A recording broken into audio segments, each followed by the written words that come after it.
What is going on, my super sandwiches? Rhymestyle here, and today I want to discuss stage destruction in Dragon Ball Xenoverse. As you already know, and in case you don't know, you're about to find out, Dragon Ball Xenoverse will indeed have stage destruction in the upcoming game. However, it's going to be limited to the point where after you do the damage on the map, it does kind of reset and disappear. So for example, if I blast the ground, it will create a crater, which is freaking awesome. However, because of the limitation in the hardware, the crater will actually disappear and the map will kind of reset, so you can basically blast that area again and create another crater.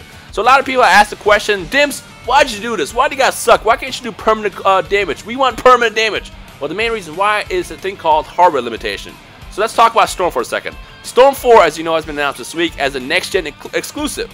And we saw a quick clip released earlier this week which showed Hashirama doing an attack that carved a damage across the map, and it stayed there. Now, a lot of people have pointed this out, like, why can it do in Storm 4 but not on Xenoverse? And the main reason why is because Xenoverse is actually going to be across the board. It's going to be available on PS4, Xbox One, 360, PS3, etc., and everything. And because it has a limitation of being released on old-gen consoles as well, you then introduce a possibility, or not possibility, but you introduce a thing called hardware limitation, where the PS3 and Xbox 360 literally will not be able to handle damages created in the map throughout the battle. So for example, let's say that the battle damage did not disappear. Say we're doing a 3v3 match and we all create craters throughout the battle. Every time you create a crater, you basically essentially render out the map, and you will introduce lag. And the more damage that gets taken to the world, the worse the lag gets. Essentially, the game will become unplayable after a certain point in the middle of the map. This is the reason why they have to reset the map after every single bit of damage created. That's why it's done.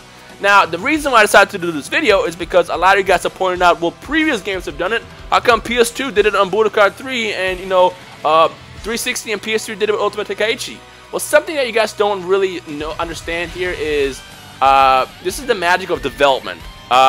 In 360 and the PS2, it really wasn't battle damage. Essentially what it did is after you do the attack, it essentially changed the map. So there were essentially two maps created. So I'm about to show you on screen how this works. So for example, here is in Budokai 3, you see Gohan firing his Kamehameha at Kid Buu, and then the map flashes, and next thing you know, they're on a destroyed planet. Well, this is essentially not creating battle damage. Essentially what it does is it takes one map and then basically switches to another map. So it's not really battle damage, it's just literally just changing the map in the middle of the battle, and we don't see it because we're stuck in that cutscene. That's how they were able to pull it off in the PS2 days.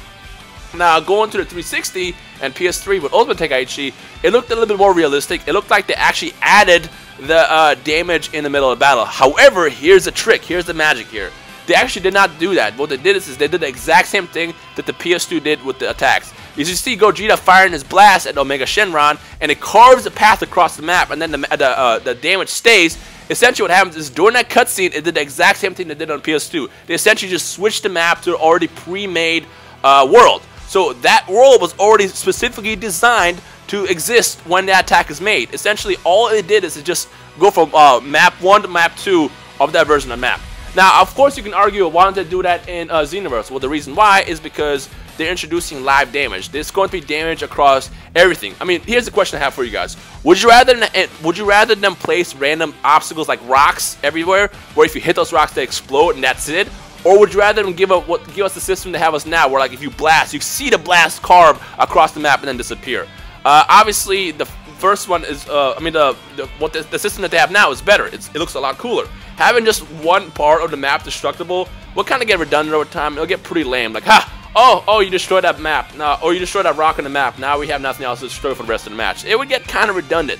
So that's why they did it like that. They're giving us an actual system where we actually can directly affect the map. It just, because of limitation, it can't stay. That's the reason why.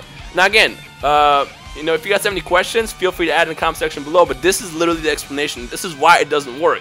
And just like I said yesterday, if Xenoverse was available only in the PS4 and Xbox One and of course the PC, then they would have less limitation and they'll have more hardware power to make it so when you do damage the ground, it stays. So that's basically it. That's kind of like the quick breakdown of why it works. And again, just to quickly summarize it, PS2 with the Budokai games essentially just changed the map from map A to map B, And then Tenkaichi, Ultimate Tenkaichi did the exact same thing. We just didn't notice it because we were stuck in a cutscene. And remember, there are no cutscenes in the middle of battles in this game, so they can't like throw us in a cutscene and then throw us into a pre-rendered map already. Like all those maps that you see in Budokai 3, and in Ultimate Tenkaichi were pre-rendered. They were already created specifically for when that attack is done. That's the reason why you're able to do battle damage to the worlds in those games. So that's basically it. That's the basic science behind why we can't have permanent stage destruction in Xenoverse. Now, of course, the next game, if the next game is only going to be exclusive to next gen, you can definitely expect permanent damage. But for now, this is the science behind it, and this is why we can't get battle damage.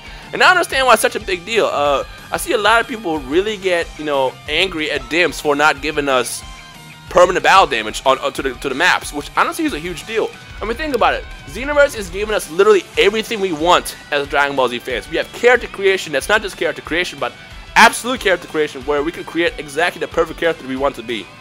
They're giving us characters from Dragon Ball Z, probably Dragon Ball as well, definitely GT because they show GT characters. They're giving us Battle of Gods characters. They're giving us basically characters from the entire freaking Dragon Ball Z universe. They're giving us basically everything we want as Dragon Ball Z fans, but yet people are still upset that we don't have permanent battle damage to the maps, and I just don't understand that. So I don't know. The floor is open to you guys. Let me know in the comments below what you guys think. If you guys also understand what I kind of broke down better, so let me know in the comments below. We'll just take it from there. So yeah.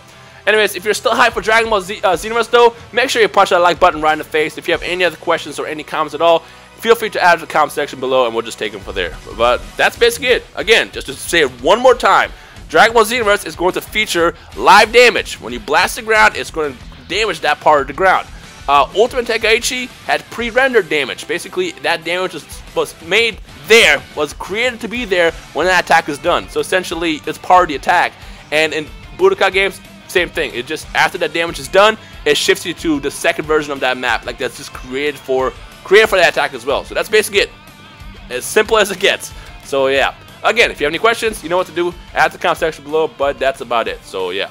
Alright guys, my name is Rhymestyle. You guys enjoy the rest of your day, and I'll see you guys in the comment section below. Bye!